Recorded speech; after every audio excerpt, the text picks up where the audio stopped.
तो hello guys, इस episode की शुरुआत वहीं से होती है जहां पे पिछला वाला एपिसोड खत्म हुआ था। वो एमसी को चैलेंज कर देता है, जिसे सुनकर एमसी भी कहता है एक डुअल, और पीछे ते स्पेयर फोनिक्स कहती है ये फिर चालू हो गया। फिर वो स्पेयर ड्रैगन दोबारा कहता है हाँ डुअल, मैन टू मैन। उसी समय सोर्ड फोनिक्स स्पेयर ड्रैगन को पीछे खींच लेती है और हवांग सामने खड़ी चिल्लाती हुई कहती है तुम क्या कर रहे हो डुअल के बारे में। और शॉर्ट फोनेक्ट भी उसके ऊपर गुस्सा कर रही थी, ये अभी तो यहाँ पर आए हैं, उन्हें थोड़ा रेस्ट करने दो। फिर एमसी वहाँ का माहौल देखकर अपने मन में सोचता है इसने मिलते ही मुझे चैलेंज कर दिया उन लोगों की तरह। वास्तव में क्यों मैं इतने अजीब लोगों से मिलता रहता हूँ। तभी पीछे से कोई बंदा आता हुआ कहता है क्या बातें चल रही है। और गाय जो था हमारा जनरल। फिर एमसी उस जनरल को ग्रीड करने लगता है सही ढंग से, और स्पेयर ड्रैगन भी जनरल से कहता है ग्रीडिंग जनरल। उसी समय जनरल अपने फैन थे जोर से उसके मुंह पर मारता है और उससे कहता है यांग सियान वू, तुम यहाँ पर हमारे गेस्ट के साथ क्या कर रहे हो। और एमसी से खुश होता हुआ कहता है चलो साथ में हेवनली मार्शल पवेलियन में चले, वहां पर अलायंस लीडर हमारा इंतजार कर रहे हैं। तो एमसी भी कहता है यस सर, और वो हेवनली मार्शल पवेलियन में जाने लगते हैं। पीछे से जियान उन्हीं को ही गुस्से में देख रहा था। वो एमसी को देखकर गुस्से में कहता है वही सोरियों, अगली बार तुम नहीं बचोगे। फिर हमें हेवनली मार्शल पवेलियन का सीन दिखाया जाता है, जहाँ पर हवांग पीछे रुकती हुई कहती है सोरियों, मैं तुम्हारा गेस्ट हॉल में वेट कर लूंगी। और एमसी कहता है मैं समझ गया लेडी हवांग। फिर वहां पर एक छोटी सी लड़की उनको रास्ता दिखाने लगती है। एमसी उसे देखकर अपने मन में सोचता है ये दिखने से कितनी छोटी लग रही है, शायद कोई नौसिखिया होगी। एमसी को उसे देखता देख साइड में खड़ा जनरल कहता है पिछली बार जो नौकरानी आई थी उसे हटाकर इसे रखा गया है। फिर वो छोटी लड़की उन्हें रास्ता दिखाकर अलायंस लीडर के कमरे के बाहर ले आती है और बाहर से कहती है अलायंस लीडर जनरल और यंग वॉरियर टांग क्लेन से आ चुके हैं। ये सुनकर वो अलायंस लीडर भी कहता है उन्हें अंदर ले आओ। और गाइस, हमें इस सीरीज में पहली बार अलायंस लीडर को पूरा लुक दिखाया जाता है सोरियोंग से मिलते हुए, जो कि बालकनी में खड़ा हुआ था। पीछे से एमसी कहता है मैं हूँ वेई सोरियोंग टांग प्लेन से, मैं आपको ग्रीडिंग करता हूँ अलायंस लीडर। अलायंस लीडर कहता है अंदर आओ, तुम लंबी जर्नी करके आए हो, थक गए होंगे। फिर वो किसी चीज को देखकर चौंक जाता है और एमसी से कहता है तुम्हारे कपड़ों के अंदर जो छोटे कीड़े हैं वे बेशक तुम्हें काटते तो नहीं है ना। ये सुनकर एमसी कहता है बिल्कुल नहीं अलायंस लीडर, वो नहीं काटते।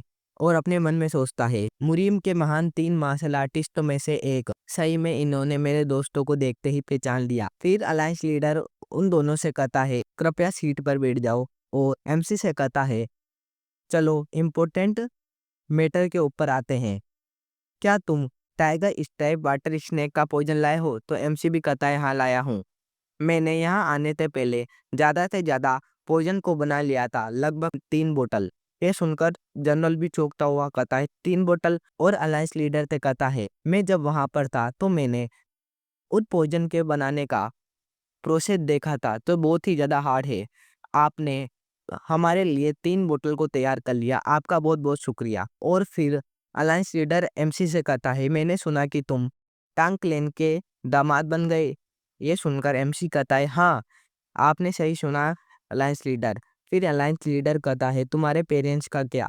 तो एमसी कहता है मेरी कोई फैमिली नहीं है, मैं इस दुनिया में अकेला हूँ। ये सुनकर जनरल कहता है मैंने सुना कि एक एक्सीडेंट में यंग वॉरियर ने अपनी यादें खो दी थी, फिर वो हेनान आइलैंड में रहते थे, सांपों को पकड़कर बेचकर अपना गुजारा करते थे। ये सुनकर तो अलायंस लीडर एमसी से कहता है तुमने बहुत ही ज्यादा अकेलेपन वाली मुश्किल जिंदगी जी है ना। तो एमसी भी कहता है हाँ हाँ, पर मैं इतना भी अकेला नहीं था। फिर अलायंस लीडर एमसी से कहता है मैंने तुम्हें किसी और कारण से भी यहाँ पर बुलाया है, तुमने ब्लड कल्ट के हादसे में एक महत्वपूर्ण भूमिका निभाई है, इसलिए मैं तुम्हें रिवॉर्ड देना चाहता हूँ। तो एमसी भी कहता है रिवॉर्ड, लेकिन जनरल ने तो पहले ही इसे मुझे दे दिया। फिर जनरल कहता है जो तुमने खोजा है वो बहुत ही ज्यादा है, इसलिए मेरा दिया गया तोहफा तुम्हारे लिए बहुत कम है। लेकिन एमसी कहता है नहीं नहीं नहीं नहीं, मैंने तो बस अपने लोगों को बचाने के लिए ऐसा कदम उठाया था, मेरे लिए जो आपने पहले दिया वो रिवॉर्ड ही काफी है। ये सुनकर तो जनरल और अलायंस लीडर दोनों के दोनों चौंक जाते हैं। फिर अलायंस लीडर कहता है तुमने अपने लोगों को बचाया और अपनी जान खतरे में डाल दी, जब भी तो मैं सोचूं तुम कहीं ना कहीं मेरे जैसे मुझे लगते हो। ये सुनकर एमसी कहता है, मेरे जैसे? फिर अलायंस लीडर अपने बारे में बताता है, मैंने अपने क्लैन और मैं जिससे प्यार करता था उन्हीं को खो दिया उन ब्लड कल्ट के कमीनों के द्वारा। लेकिन मैं अपनी फैमिली में लास्ट तक हर मेंबर को बचाने के लिए फाइट करता रहा और वहीं मुझे मार्शल आर्ट में ज्ञान की प्राप्ति हुई और मैं एक मार्शल मास्टर बन गया। लेकिन सोडियो, मैंने तुम्हारे बारे में ये तक सुना है कि तुमने अपने आप में ही वेनम को इंजेक्ट कराकर ब्लड कल्ट के एल्डर को खुद को सौंप दिया। तो एमसी भी कहता है, हाँ ये सही है। फिर अलायंस लीडर भी अपने पुराने यादों को याद करता हुआ कहता है, हाँ मैंने भी तुम्हारे जैसा ही कुछ किया था पहले, लेकिन उस समय तुम्हारे अंदर कुछ भी ताकत नहीं थी और तुम्हारा दिल निराशा से भरा हुआ था, है ना? तो अब मैं तुम्हें एक रिवॉर्ड दूंगा। मैं दूंगा तुम्हें मेरी unique martial art skill, iron copper technique. ये सुनकर तो जनरल और एमसी दोनों के दोनों ही चौंक जाते हैं। फिर अलायंस लीडर एमसी से कहता है, मैंने आज तक कोई भी डिसाइपल नहीं बनाया। अगर मैं मर गया तो मेरी मार्शल आर्ट हमेशा के लिए विलुप्त हो जाएगी। परंतु तुम्हारे टांग क्लैन के पैट्रियट से बोल देना, चिंता ना करे, मैं तुम्हें मेरा परमानेंट डिसाइपल नहीं बना रहा। ये सुनकर तो जनरल अभी तक चौंका हुआ था। फिर एमसी ये बात को सुनकर अभी तक शौक में था और वो खुश होता हुआ अलायंस लीडर से कहता है, थैंक यू अलायंस लीडर, मैं हमेशा आपकी इज्जत को बनाए रखूंगा। ये सुनकर अलायंस लीडर स्माइल करता हुआ कहता है, मेरा तुम पर भरोसा है सोरियो। फिर हमारा सीन शिफ्ट होता है जहाँ पर एमसी एक किताब को ले जा रहा था। उसे ले जाते हुए एमसी अपने मन में सोचता है, ये कितनी ज़्यादा भारी है, मुझे यकीन नहीं हो रहा। अलायंस लीडर ने मुझे अपनी बुक दे दी, ये कितनी ज़्यादा इनक्रेडिबल है। और जनरल ने मुझसे कहा कि ये बात हर किसी से छुपा के रखूं कि मेरे पास अलायंस लीडर की मार्शल आर्ट है, वरना मेरे ऊपर कभी भी अटैक हो सकता है। लेकिन मैं हवांग को तो ये बता ही सकता हूँ, वो बहुत ही ज़्यादा खुश हो जाएगी। फिर एमसी के पीछे से एक बंदा आ जाता है और एमसी से कहता है, excuse me young warrior. MC जब पीछे पलट के देखता है तो वो और कोई नहीं, स्पेयर ड्रैगन था जो एमसी को ही गुस्से में देख रहा था। एमसी उसे देखकर कहता है, यंग वॉरियर यांग, आप यहाँ कैसे? तो यांग कहता है, हम दोबारा मिले यंग वॉरियर। मैंने सुना कि अभी अभी तुम हेवनली मार्शल पवेलियन से बाहर आए हो, लेकिन तुमने अभी तक मेरे डुअल का आंसर नहीं दिया। तो कृपया मुझे ये जांचने दो कि तुम हवांग के लायक भी हो या नहीं। मैं तुम्हें परखूंगा। तो एमसी कहता है, ये बहुत ही ज़्यादा खतरनाक है, तो मैं तुम्हारे साथ फाइट नहीं करने वाला।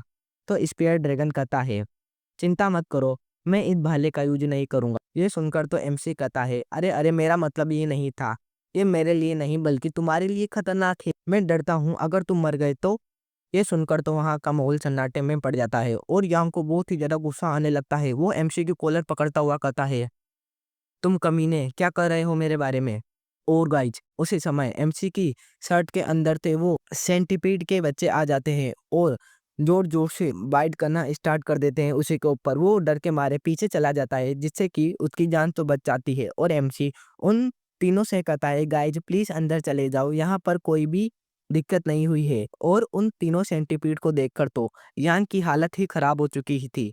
वो डरता हुआ हाफता हुआ कहता है, यहाँ पर क्या हो रहा है, ये क्या है? तभी एमसी कहता है, यंग वॉरियर यांग, मैं आपसे कहना चाहता हूँ ये खतरनाक है। और यांग के पास आता हुआ कहता है, अब मैंने तुम्हारी जान एक बार बख्श दी है। और हमारा एपिसोड यहीं पर ही एंड हो जाता है। गाइज नेक्स्ट एपिसोड के लिए सब्सक्राइब कर देना।